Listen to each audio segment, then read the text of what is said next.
Hello, good evening, everyone. My name is Architect Sangeet Sharma. On behalf of Team Archistudent, I welcome you all for today's session.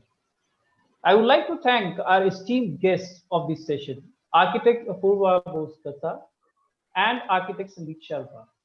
Architect Apurva Bose Dutta is an author, award-winning architecture journalist, curator, and editor based in Bangalore, India. Her professional journey of 15 years has been global collaborations with multimedia publication houses, houses, firms, organizations, and educational institutions affiliated with architecture, design, and building. Apurva has been persistently working towards increasing the visibility of architectural writing in India.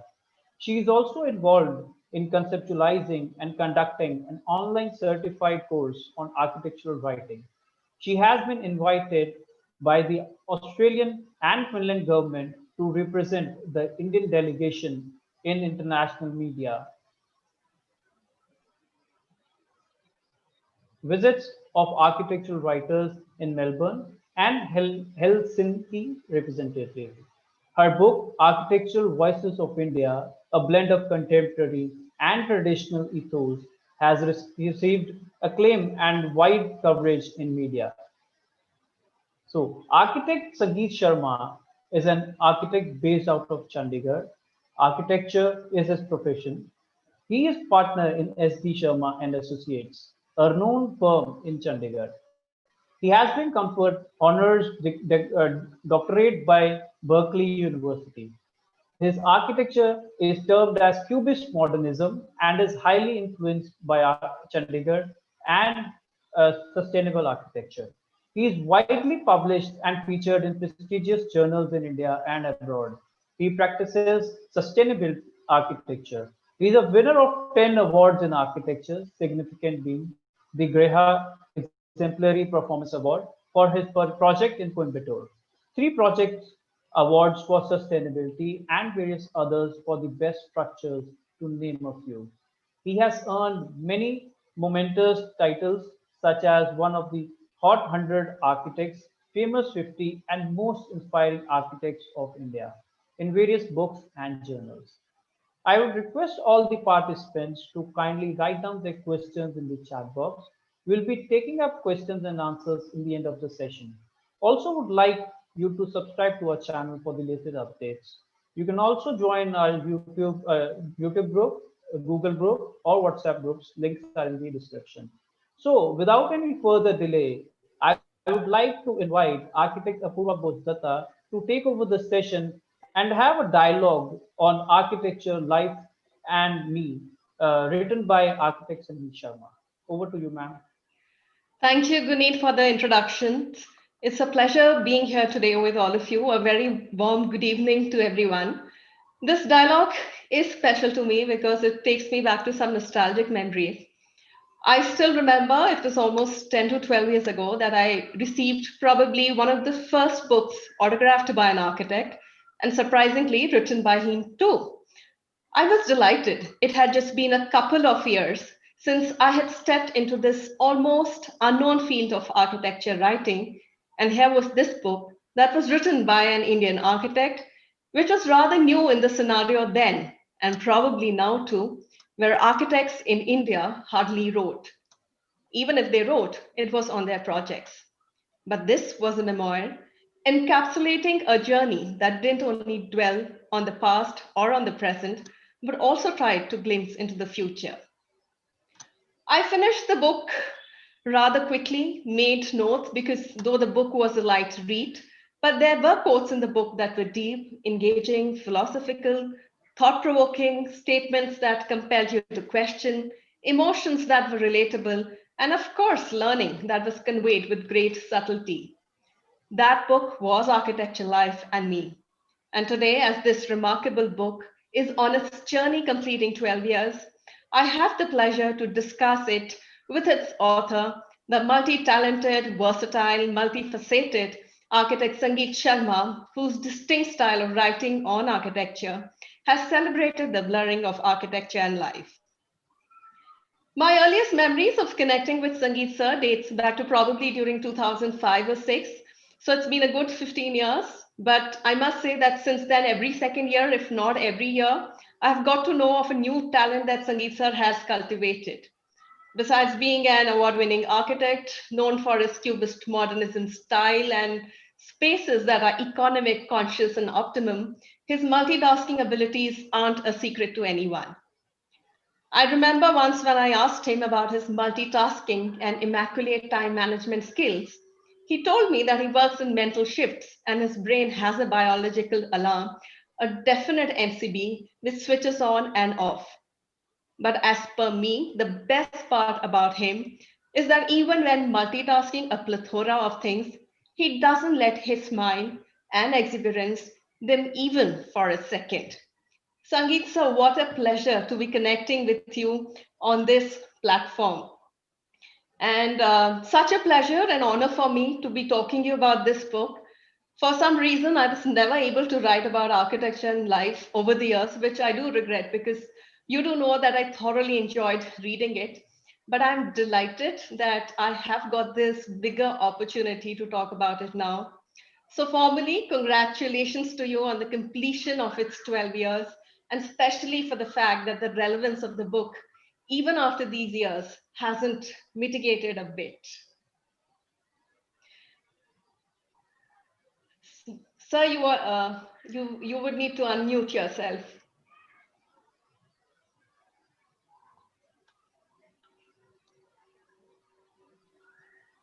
Thank you, Purva. Thank you so much for a fantastic introduction. I'm humbled and I'm excited and as you said, exuberated. I know I'm also excited too. So, sir, tell me, 12 years to architecture, life in me. While you probably envisage how you wanted the readers to respond to your book, I want to ask you today that when you reflect on the last 12 years since the book was published, what has the book meant for you? How has it affected you and things around you? Um, Apurva, the very fact that Apurva is talking to me after 12 years, I'm excited. This is the biggest gift the book has given to me, that a person of your caliber and talent is talking to me after 12 years. You are making me go all red, Sangeet sir, right in front of me. Really, truly, and it's been a fantastic journey, Purva, and we have been connected, and have seen your works, I've seen your latest book. You do so well. So the very fact that a person like you is trying to uh, interview me after 12 years on this book is making me a little nervous, but I'll try to behave myself. Okay. uh, Journey of this book. This is behind me, behind my eyes, in front of my eyes. Is always after 5 years, it still is my favorite, Apurva. And I think when you write something or speak something or do something out of sheer uh, concern about its product and not any return, or not in any selfish motive, or not to impress, or not to get carried away, that is the most beautiful thing which comes. And if you see the beautiful lyrics of Kabir and Bulle Shah and Rahim and all those people, Khalil Gibran, including, and I mean even Shakespeare. I mean, they wrote out of pure emotion. They wrote out of sheer joy of writing, sheer joy of conveying. So this, Apurva, is a sheer joy of a child, of a simple child who wants to write. I think that's beautifully put. So, since you already say that it's the sheer joy of a child who wanted to write. So let me go back to the process of, how all it happened, because memoirs in architecture, especially by architects in India, was seldom heard of 10 to 12 years back. And you decided to pen it just after a decade in the profession. And I remember your preface of the book where you mentioned that the book was a culmination of many years of thoughts and musings. But I am sure there must have been a defining moment or a defining memory where you decided to pen it. So, what led you to work on this book? Please take us through that entire journey. Joined my father in practice, and working with an architect of repute. When you join an office, then he's no more a father. He's a boss. So that's one thing. Secondly, when you are getting into a new job, a new profession, I was trying to relate it. I was trying to understand, although I had mentors, a father, gurus, good teachers who tell me what it is. But I think unless you satisfy yourself into the direction of what you are doing, you are not giving your 100%. So I was trying to analyze. One. Secondly, I was trying to put myself in a situation where I had to sort of grow. I had to believe in something. See, I wanted to, relate my profession with all other things, with all other arts. I wanted to, dwell on things which were more important rather than just bricks and concrete. So I think there must have been some pinch in me which made me write down or take some notes. So this book is a process of unwinding, process of learning, process of understanding myself. And a lot of people ask me that you want to write a memoir after 10 years, only a decade in profession. You're not very old. I'm not very old even now. So, so I said, no, memoir doesn't mean that when you are, 80-year-old, you want to write something with the past. I am writing the present. This True. is a memoir which is talking about my present. It's not the past. It's what I have understood, and it's what which I want to talk about it. So it's architecture, life, and me, because it talks about architecture, life, and me. So three things take place in this book. That's why it's a very highly emotionally, quoted book, and all the chapters are there. True. In fact, I have always found the title, sir, very intriguing because, the title is extremely simple. As in, on the surface, there seem to be no layers to it. But if you Yeah. ponder for a while, you find actually that it's multi-layered because, the readers realize that there is a sacred thread connecting the subject of architecture, life in general, and an architect. So that's wonderful. But I want to know, since you spoke about unwinding and you spoke about a lot of emotional things happening during writing this book. I want to know that since you were going all out with your emotions, because obviously this is a memoir, was there ever a conscious decision that there would be episodes that should not be spoken about in the book, or was there only a conscious decision of what needed to be enumerated in the book?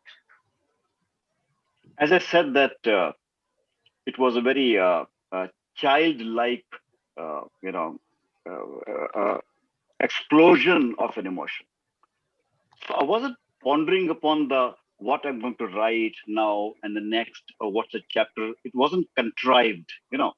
Now when I move to fiction, I contrive things. I make a story. There's no story. So the best part is the book is all in different chapters, and I talk about my growth, my youth, my studies, uh, what to talk about writing, about my parents, about other arts. So whatever I woke up to, I wrote it. And I tell you the truth, Apurva, that very little has been edited. Unlike, we write, then edit, write and edit. So when you're writing straight out of the mind, and I remember I used to just walk and talk, and somebody else used to type and that. So it just came is flow, because I think the lines were being curated in the mind first. And this is what I do even now. So the first draft is here, and then it comes out through the heart, and that's what it is. So this particular book, being my first book and a first attempt to nonfiction writing, so it contains of various aspects of life. A, I am not bored. B, my reader is not bored, because suddenly you see this chapter: arts, on writing, on movies, on eating, on parents, on growth. So you are, as you said, you are glued to it.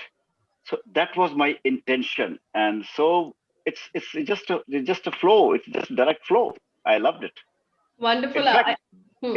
Apurva, I mean, now I feel that I am declining as a writer. I was a better writer when I wrote this book. Yeah, I mean, how sad. I don't know what to do. I think that that only happens with age. I'm not trying to say that you're old, but it just happens that with age there are so many hesitations and so many things come out. But I like the fact that you said that it is very less edited, because I also believe that when you actually write from the heart, nothing really has to be edited because it's all Absolutely, the truth. So all that's true. Yeah. great. So, sir, you spoke about a few of your chapters, but I want to quote some specific portions of the book that can probably give our viewers a sneak peek into the book and connect further to your thoughts on architecture and how it has connected to your life too. So, quoting you in the book, architecture becomes a craft when we think of walls alone, becomes an art when we think of beautifying the walls, and becomes a passion when we think of the space between the walls. So you would have probably started realizing quite early in your life the importance of how spaces need to communicate, because you were born to the legendary architect Shivdat Sharma. This is also validated by a chapter in the book where you speak on the need to appreciate intangible spaces. So do you have any anecdote to share from your foundation years in life where you started realizing the importance of spaces, or something that you might have mentioned in the book too? Did I write? Did I wrote those lines? Did I? Yes, sir. Not bad. Yeah, not bad. Okay. Um, yeah, Purva. Uh, you know, early days is what makes the foundation in the mind of a human being. I think when we were young, and I used to see my father working all night and sharpening of those pencils and blueprints all over the place, and I think right from the day one we were watching drawings, and there are pictures of me. I lost those pictures of me making houses of the bricks. I think uh, uh, integrating spaces, integrating the forms, the texture, the color began quite early, subconsciously. And when I tried to write about it, so I think I was definitely thinking of some past. And the influence is great because I think the three things which transformed me was, of course, my father's work, which I saw. Then the growth of Chandigarh, because we were brought up here, born brought up here. So the something the things were all being moved and were building. And thirdly, I think the pursuit of books was always there in my family. My dad used to read a lot. My mother reads and writes poetry herself, and so we were from that semi-literary family. So I think those things took place, and thankfully we were not that financially sound that I had. Games and gadgets to play with in my childhood. So I was playing with rocks and stones and bricks, and I think I'm very fortunate for not having certain things which improved me mentally. True, I do understand. But since we are just talking about spaces, I should also speak about the importance of light and silence in your architecture, which have been some of the defining elements of your design. And it's probably also an inspiration from master architect Louis Kahn's work, to whom you have dedicated a chapter in the book. Yeah. And in reference to studying the IIM Ahmedabad campus designed by him, you write these beautiful lines. So they are written by you in the chapter, and I'm reading them out. You say, maybe the silence was in the movement of light, but I found that the dance of this articulated light spoke very eloquently. Perhaps the silence was in the simple and defined geometry, but that was not to be. The simple geometry was vehemently verbal. In all its thunderous dialogues, the master drew silence in conclusions. It seemed that the dialogue was complete for silence to ensue. So I think it's just written beautifully. And in the above, in these lines, you completely speak about emotions in architecture, about how these intangible aspects of light, silence can almost define spaces. And I think that's a way of reading architecture which many few possess. And in case of architectural writers, how to read architecture is a very important aspect. And since you have a chapter in the book on how to read a building, can you precisely describe your way of reading a building, or what's the way a writer should read a building? Yes, Apurva. See, essentially, before this book, there's a book of poetry which I published actually. True. So I think essentially I'm a poet. So when I'm writing prose, I tend to unintentionally get into poetic silence, poetic meter maybe. But that's not contrived. I mean, it just happens, and I allow it to flow. See, at the end of it, we writers uh, try to develop a style of our own, which goes into it. Uh, so what I was talking about, those lines of shadows and silences, uh, um, I really, when I see those beautiful scigraphy on those buildings of Louis Kahn, or for that matter, any other great master, any great architecture speaks of the same language. So I think when I saw that and I learned it, I enjoyed it and wrote it. Uh, I always say that architecture is more silent than eloquent, and so I think if you hear that, if you feel that, you learn to appreciate better rather than your there's a halagola in architecture. There is a chaos which we create into architecture, which never happens. So this silence was something which I felt, wrote, and still doing today. Okay, we lost the three words. I hope you didn't put yourself on mute, sir. No, not at Huh. all. It's okay, it's okay. Okay, so there is another chapter which is called Teaching Architecture. And there you speak about three kinds of instruments of knowledge in man. There is instinct, there is reasoning, and there is inspiration. And I think that's a complete thinker's writing. Can I ask you to elaborate on it a bit for our viewers? Yes, Apurva. Teaching architecture, I believe, is most difficult. And I always say in my talks that teachers in architecture are not to be respected, not to be respected. They are to be revered. Worshipped. They have to be Right. revered because how can they ignite that spark to design something, to create something? I mean, we go there with our dead minds into schools of architecture, and those teachers, they juggle you out of your innocence, your ignorance, and they make you, think like an architect. So it's a very difficult job. So I think teaching architecture, I used to always, we students used to make fun of our teachers in school. We all did, and we all do. But then I realized, my goodness, it was a blunder. I shouldn't have done it, because now when I go and teach sometimes, I realize it's a difficult job. So intuition is important. We are going ahead with the syllabi, and we want to just uh, take that and throw it into the minds of the students. It doesn't happen, because when we teach architecture, we are trying to unite ourselves with the listener, with the student, and that's how we can impart that knowledge. Because knowledge is very dry. So unless we're doing it with intuition, unless we're doing it with emotion, I don't think we can teach anything. Leave aside a beautiful, noble thing like architecture. I realized it. So because I'm realizing all this, I'm writing all this.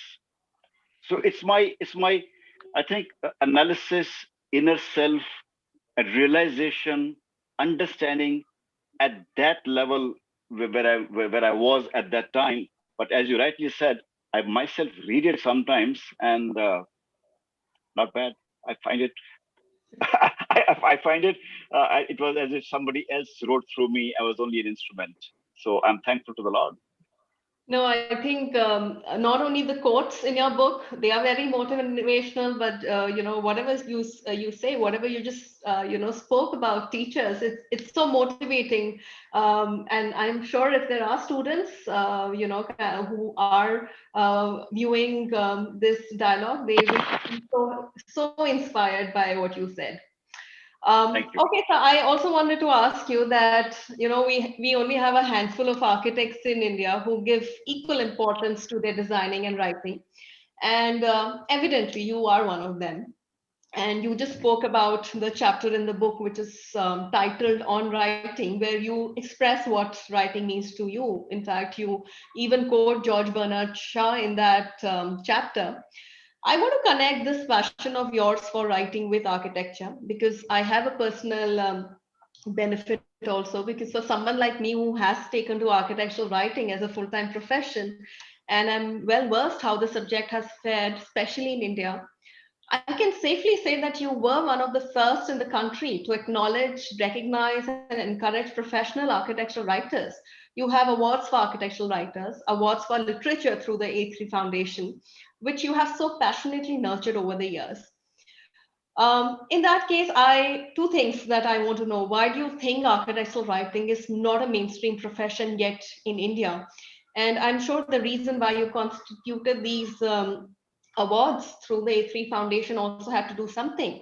And I must say that I feel very proud whenever I'm addressed as the first awardee of the A3 Architectural Journalism Award. That's been like a high point in my career and lifelong memory. So, sir, what are your views on the same? Purva, you are a winner, and we always identify the best. And I did no favor. You were very good right from day one. So we identified you, and we became damn good friends. By the way, your dress matches with the cover of my book. Yeah, that's very But interesting. obviously, I wrote it, I wore it too because we were talking about your book. It does match, right? That was the That's very. entire intention. I was waiting for you to notice that. I'm so happy you noticed that. It's beautiful. Oh God, that's fantastic. Uh, Apurva, writing was quite at a nascent stage when I started writing. I think my own idol is Gautam Bhatia. He was the only one who was written at the time. He used to write satire, and he's a great writer. Besides that, I found writers writing on, as you said, on their own projects, and something which was very high flown, very philosophizing, intellectualizing. I could never understand much, and the first thing which I said. So uh, I, as being a writer, I wanted to find fellow writers, find students, inspire them. So my awards in A3 Foundation has, yes, generated a movement, and I really am proud that you're one of the winners. So going into the 15th year of this year, the foundation is celebrating. I think the motive was selfish. I wanted to find fellow professionals who could write, make a big group, and talk about it and promote it. I mean, I'm sure there are architects who want to convey. See, we all have a story.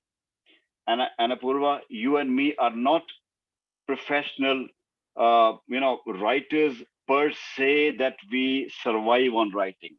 So we have a story, we convey it, but that purity of language, that grammar, that epistemology, and other things.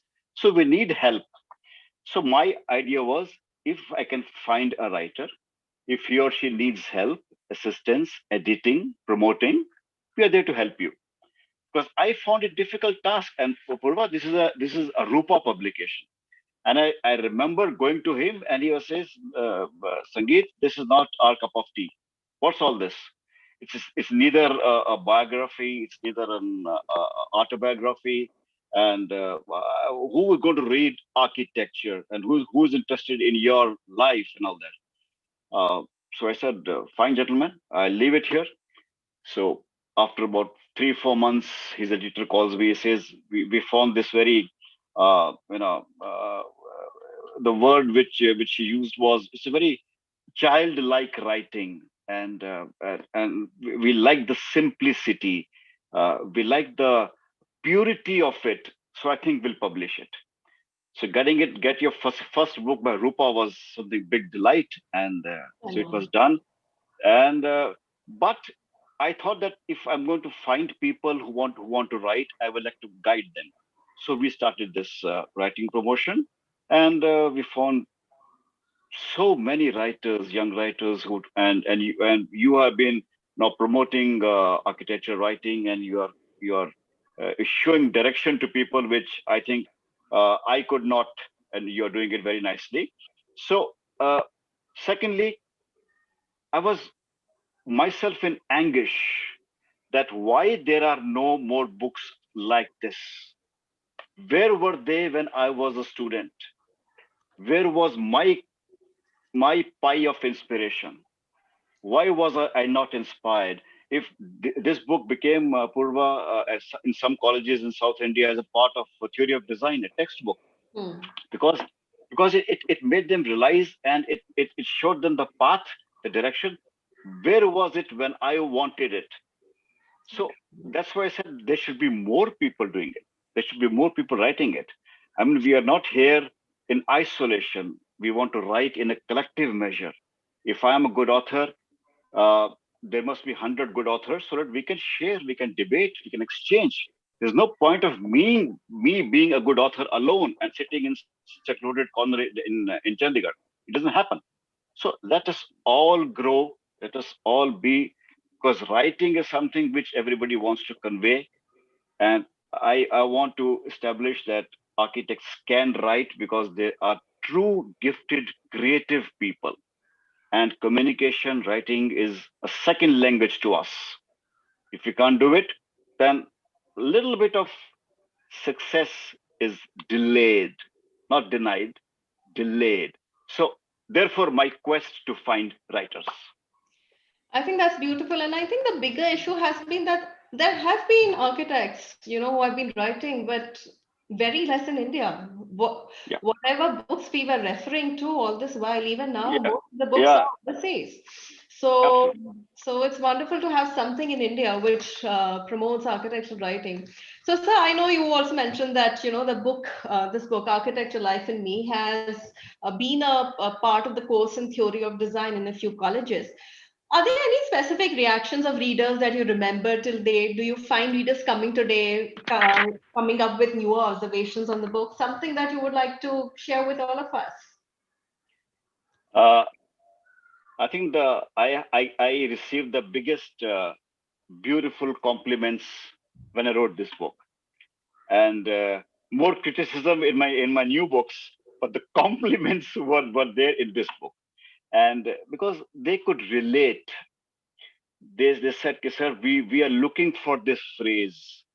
They all said that we wanted this is piece of inspiration, as you also said that there's something which moved you, and it's so when somebody tells you that I read this line of yours and I was inspired, it makes you so happy, Apurva. I'm sure you also now share this emotion, because people tell you, Apurva, you written so beautiful. I'm so happy, and you have made so many top architects of India feel happy and proud by publishing their interviews. So it's a more difficult job than my job.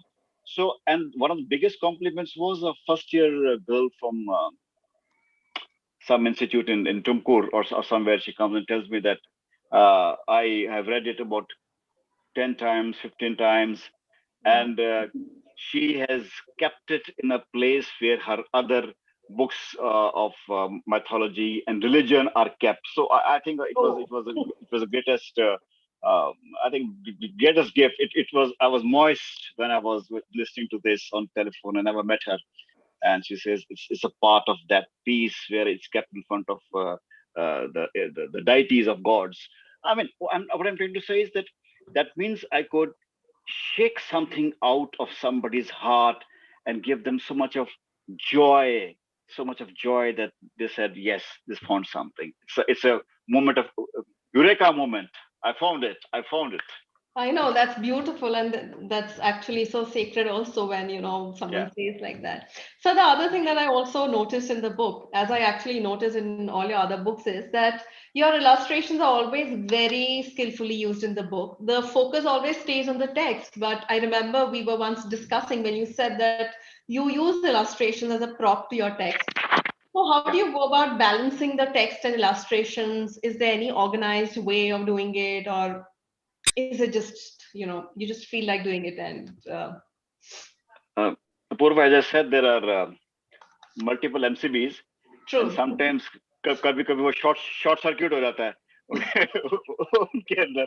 And while I'm writing, my hand begins to try to illustrate that in terms of a sketch. So I think I sketch to understand my own writing better. And when I sketch it as it is, I would like to keep it along with it, so that when a reader reads it, he also it's like a vetting of a design. You are trying to say, okay, it's proof, it's validated, I like it. So I think a sketch is a good prop. And I use it even in my fictions now, even in my classes in the air, I used it. So I believe, being an architect, I have a better authority to convey through words and through lines, through images. So I use all them, amalgamate them, put them in a beautiful pie and serve it baked, hot baked. Wonderful. In fact, what you said, it just reminded me of another sentence that I read in the book. It said that you said that there is a strange relation between the mind, heart, and hand. As the mind thinks, the heart draws, while the the hand draws while the heart approves. So Yeah. that's totally aligned to what you just said. So I think we are nearing, because we have to take in questions, but the last important question that I have to definitely ask you, Sangeet sir, because whenever I speak to you, you always have so many plans what to do next, whether in terms of architecture or writing. And I would like to share here with our viewers that this is just one of the books Architect Sangeet Sharma has authored. There have been so many more, including architectural aesthetics, hospital architecture, corpse capital, castles in years. Sangeet sir, you should let me know if I'm missing out on any. No, Um, you're saying it right. Yeah. in fact, you Yeah. have this chapter in Architecture Life and Me where you speak about books being your best friend too. So please Yeah. tell us, what are the new books in line? Are there any future plans for this title specifically, or do you plan to come up with another memoir, as someone even asked you after maybe a few more years? Yeah, Purva, thank you. I keep on changing the genre. Unlike the authors, they get, like actors, they get typeset. Authors also get typeset. So I make a new book every time. Like, I ventured into this, then I ventured into my new book, Castles in the Air, is a satire on architecture. And I always tell in my talks that if you want to become an architect, read Castles in the Air, read Architectural Life and Me. If you don't want to become an architect, read Castles in the Air. And you find the profession so horrible, practice of profession so horrible, not architecture. Architecture is divine. I mean, it's noble. So I cut the profession into bits. So I am keeping on experimenting. Then I wrote on Chandigarh, Corps Capital. But again, I'm taking about 5 to 7 architects on a tour, including Mr. B.V. Doshi and Sario Huja, one or two Spanish architects, taking to my own father. So I write, I think I want to educate through entertaining. I mean, I'm not going to teach somebody. I mean, I don't know much. How can I teach somebody? But there is a definite way to make a person smile while reading.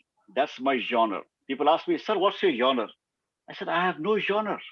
I just want, when somebody's reading, there's a constant smile on his face. He's liking it. He's enjoying it. I mean, it's not a textbook.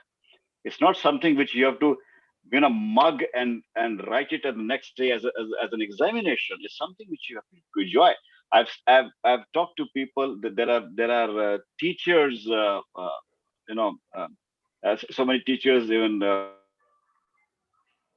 Madam Prabjot was saying one day, "Ki I started a book, your book, Corpse Capital from Amritsar in a book," and I was laughing all the way, and people were looking at me and laughing, "Ki pagal ho gayi hai kya?"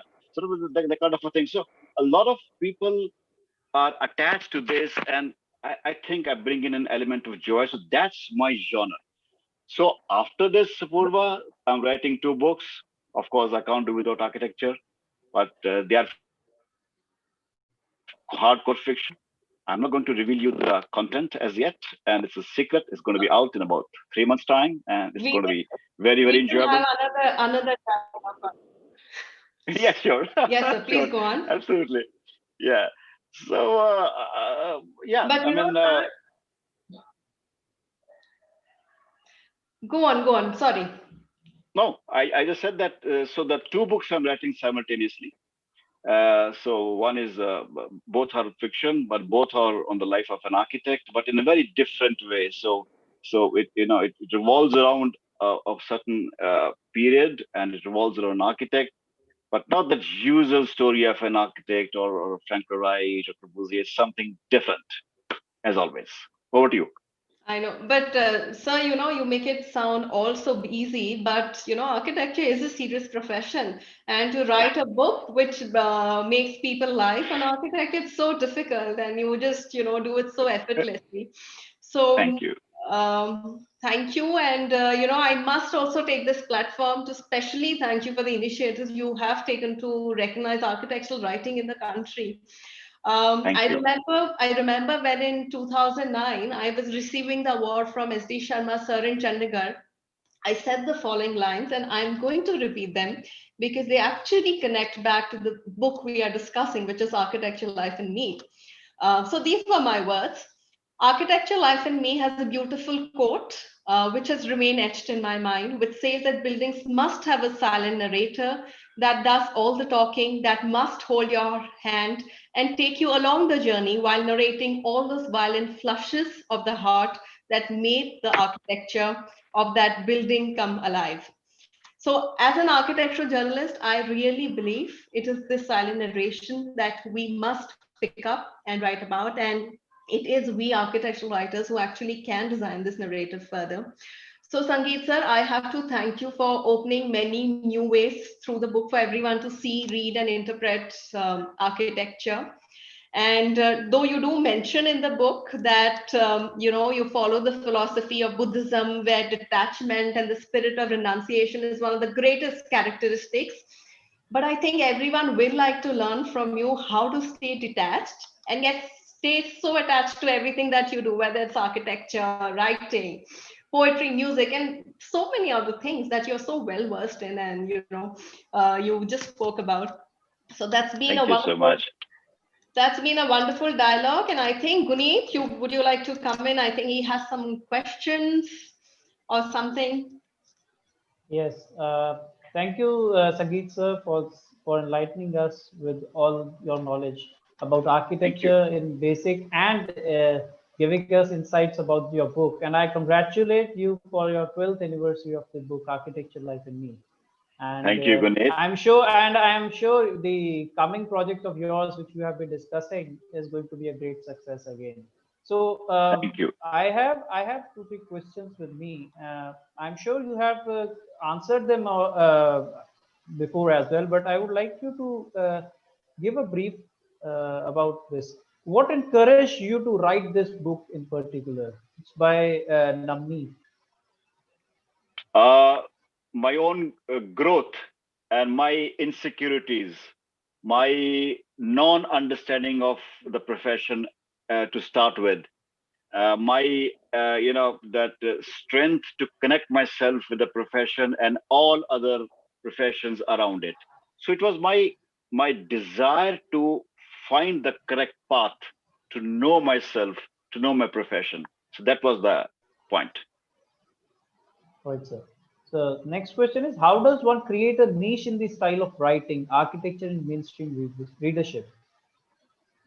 It's by I think Mr. Sudham Teja. uh, good question. I think you create a niche by constant writing, and I think Apurva Bose is the fine person to tell you this, and she takes classes on and courses. You should learn that. But yes, start writing. The only way to write is to start writing. So don't think much. If you have it in you, just write. Even if you don't have it in you, still write, and you will be successful. Very well said, sir. It says when you start pen down your activities or your thoughts, you get encouraged a lot. So that's a very perfectly great thought. So I have a very basic question again, which says Yeah. that, sir, I am pursuing architecture, but I also love to I also love to do some architectural journalism. So, Yeah. is there any particular course which I can attend, or can you guide? Apurva. Apurva is the person. She is the person. She's taking courses in architecture writing. Join instantly. Yeah, she's the Thank one. So, ma'am, I would request you to just give a brief about what course you are taking up, so that students can learn out of it. Okay, so Yeah, yeah. I have been in this profession for past 15 years, and I have realized that the need to that the need to train in architecture writing is very, very important, because that's something which is not a part of our curriculum. So all this while, I have been doing workshops. I have been also visiting colleges for electives and everything. But because the lockdown has happened, so for the past, I think, 3 months, I have been doing an online course on architectural writing, which is the 6 week course, and in around 12 to 14 hours of interaction with the mentor. And I've already conducted 2 batches. In fact, I finished the second batch just last Saturday, and the third batch is going to start from 21st of November. And if anyone is interested, maybe you can just contact me on my website. It's apurvabose.com. We are actually we have already almost the seats are filled. So maybe 2 or 3 seats are filled. So if you are in a hurry, write to me, and maybe you can register for the course too. I want to register. Yes. I want to register myself. One Sangeet, seat for me. you should come. You So, should come, and you should also teach everyone, including me. That would be so so wonderful. I would also like to enroll myself for that. Two. You got two Yeah. today. You got two students today. Yeah. Thank you. So Right, so right I now, would. right now the course is being hosted by ASICH. Yeah. If you go on the ASICH website, all the details, the course outline is there on the website, and you can do all the registrations from there. So I think Sure. that should What? help. So you can just share the, ma'am. I would ask you the details for this in later after this session. So I share it in the description box. So if anybody wants to join, so they can just click on the link and they can share. Sure, sure, sure. Right. So Thank you, Apurva, for with this, very my incisive questions are almost questions. wrapped up. Yeah, yeah. Thank. Thank you, Guneet, firstly, for kind of Thank you, hosting ma'am. us. And thank you, Sangeet sir. Every time I speak to you, it's been like many years. Whether I meet you in Chandigarh, it's been a year, because of Yeah, COVID. But yeah, yeah. even if I speak to you on the phone or on Zoom, there's always so much to learn from. You're always so inspiring, so motivating. So thank you for everything you do, and especially thank you for everything that you do in terms of architectural writing also. Thank you, Purva, for a very incisive questions, and it was fantastic. I'm surprised we talked about 1 hour, and it just flew away. We were talking so nicely. Thank you so much for this beautiful, taking me back into my times upon this book, and I myself, I'm going to read it again. Thank you very much, and thank you, Guneet, for moderating and the opportunity and the platform. Thank you very much, Apurva. Thank you very much, Guneet, and thank you, viewers and listeners. Thank you, sir. Thank you all. Thank you, sir. Thank you. Okay. Thank you. Thank you, sir. Thank you.